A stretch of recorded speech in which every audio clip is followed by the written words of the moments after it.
Syederalun dalam rangka memperingati Maulid Nabi Muhammad, warga di Aceh Tenggara serbu penjual bambu lemang di Pajak Pagi Kutacane, Desa Lawe Rutung, Kecamatan Lawe Bulan pada Kamis 6 Oktober 2022. Maulid Nabi Muhammad SAW atau Maulud saja adalah peringatan hari lahir Nabi Muhammad SAW yang dalam tahun Hijriyah jatuh pada tanggal 12 Rabiul Awal.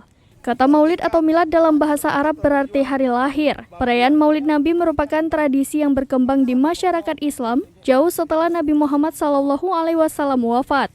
Harga bambu bervariasi dari Rp15.000 sampai Rp20.000 per batang tergantung ukurannya.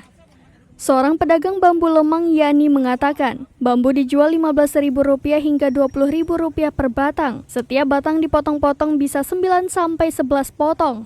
Bambu lemang biasanya laku dijual 2 kali dalam setahun, yakni pada saat Lebaran Idul Adha dan juga Maulid Nabi Muhammad. Memasak lemang menggunakan beras ketan atau pulut, dibungkus daun pisang, memakai santan dan lainnya. Ini merupakan makanan khas Tanah Alas dalam memeriahkan Lebaran Idul Adha dan Maulid Nabi.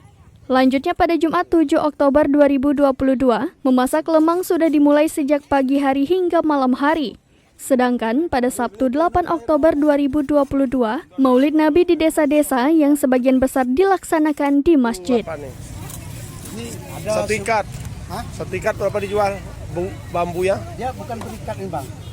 Ini dia satu potong, ada yang pendek yang kecil itu harganya 15. Ada yang besar yang panjang yang itu 20. Itu cuma harganya. Harga 20 satu ikat. Satu apa namanya? Satu batang. Oh, satu batang. Satu batang yang apa? Yang besar. Tapi yang kecil, yang pendek itu 15 cuma. Berarti kalau dihitung-hitung bisa juga berapa deh? 10 sampai 8 potong ya bambu ya. Kalau udah dipotong-potong. Kalau dipotong-potong. Dari Aceh Tenggara, Asnawi Lui, Serambi On TV.